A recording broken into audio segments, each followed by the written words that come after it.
ఇప్పుడు AP high court jobs రాసి results కోసం వెయిట్ చేస్తూ ఉన్నారు. వివిధ రకాల పోస్టులు. ఆ పోస్ట్ ఏంటో కూడా ఇంతకుముందు చెప్పాను. అది జూనియర్ అసిస్టెంట్ అయినా కావచ్చు, ఆఫీస్ సబార్డినేట్ అయినా కావచ్చు, లేకపోతే డ్రైవర్స్ అయినా కావచ్చు, ఏదైనా కావచ్చు అండి. ఈ నార్మలైజేషన్ ప్రక్రియ అప్లై అయిన వాటికి ఈ జాబుకి ఏదైతే మెరిట్ లిస్ట్ రిలీజ్ చేస్తారో దాని మీద ర్యాంకులు ఏవైతే ఉంటాయో ఆ ర్యాంకుల్ని ఎలా ఎఫెక్ట్ చేస్తుంది అని చెప్పేసి చాలామంది అడుగుతూ ఉన్నారు.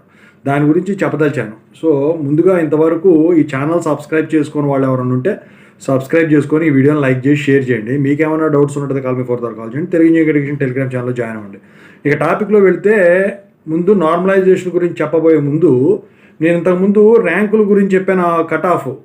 ఆ కట్ ఆఫ్ అన్నిటికీ అప్లికబుల్ కాదండి. కాంపిటీషన్ ఏవైతే పోస్టులు, ఫర్ ఎగ్జాంపుల్ జూనియర్ అసిస్టెంట్ రకరకాల పోస్టులు ఉన్నాయి, దాంట్లో చాలామంది రాశారండి. సో దాంట్లో కాంపిటీషను ఎక్కువ ఉంటుంది. మిగతా వాటిలో ఇంతకుముందు మీరు ఎలా నమ్మారో అలాగే ఉంటుంది, అన్నిటికీ కాదు. ఓకేనా? 39, 40 ఇట్లా అన్నారు చూసారా, అలాంటి వాటికి కూడా వచ్చేదానికి కొన్ని పోస్టుల్లో. అయితే ఇప్పుడు నార్మలైజేషన్ ఎలా ఎఫెక్ట్ చేస్తుంది? సో ఇక్కడ ఏంటంటే జనరల్గా నార్మలైజేషను ఈ షిఫ్ట్ సిస్టమ్ ఉంటుంది కదా. ఇప్పుడు ఒకడేమో 9 నుంచి 11 గంటల షిఫ్ట్లో ఎగ్జామ్ రాస్తారు, ఇంకోళ్ళేమో మధ్యాహ్నం షిఫ్ట్లో రాస్తారు, ఇంకోళ్ళు 3వ షిఫ్ట్లో రాస్తారు అనుకోండి.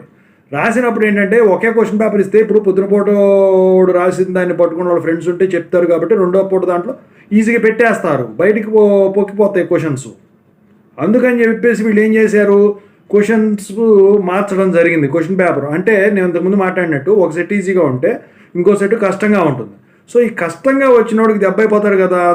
సో దాన్ని బ్యాలెన్స్ చేయడానికి ఈజీగా ఉన్న వాళ్ళతో ఈ నార్మలైజేషన్ ఫార్ములా అనేది వీళ్ళు అప్లై చేయడం జరిగింది. మరి నార్మలైజేషన్ వల్ల ఎఫెక్ట్ ఏంటంటే ఇక్కడ ఈజీగా వచ్చిన వాళ్ళకి అనుకున్న ర్యాంకు రాదు. మెరిట్ లిస్ట్ కోసం ఇది తయారు చేసేది నార్మలైజేషన్ అనేది.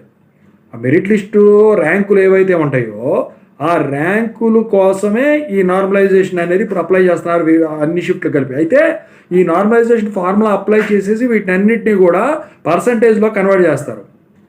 పర్సంటేజ్లు కన్వర్ట్ చేసి ఈజీగా వచ్చిన వాళ్ళు, హార్డ్గా వచ్చిన వాళ్ళు అందరిది కూడా మెర్జీ చేసి అప్పుడు మెరిట్ లిస్ట్ అనేది ఒకటి తయారు చేస్తారు ర్యాంకుని బేస్ చేసుకుని. అక్కడ వీళ్ళు దెబ్బైపోతారు. కష్టంగా వచ్చిన వాళ్ళకి అడ్వాంటేజ్ ఉంటుంది, ఈజీగా వచ్చిన వాళ్ళతో సమానం అవుతుంది. సో ఈజీగా వచ్చినప్పుడు ఏమనుకుంటాడు, నాకు 80 మార్కులు వస్తాయి, 90 వస్తే నాకు గ్యారంటీ, ర్యాంకు 10వ ర్యాంక్ గ్యారంటీ అనుకుంటారు. కానీ అక్కడ కష్టంగా వచ్చిన వాళ్ళకి క్వశ్చన్స్ కష్టంగా ఉంటే ఏమవుతుంది, వాడు వచ్చేసి నార్మలైజేషన్ పద్ధతులు నీతో పాటు సమానం అవుతాడు అనమాట. సో అక్కడ వాళ్ళకి ప్లస్ మీకు మైనస్ అవుతుంది. ఓకేనా?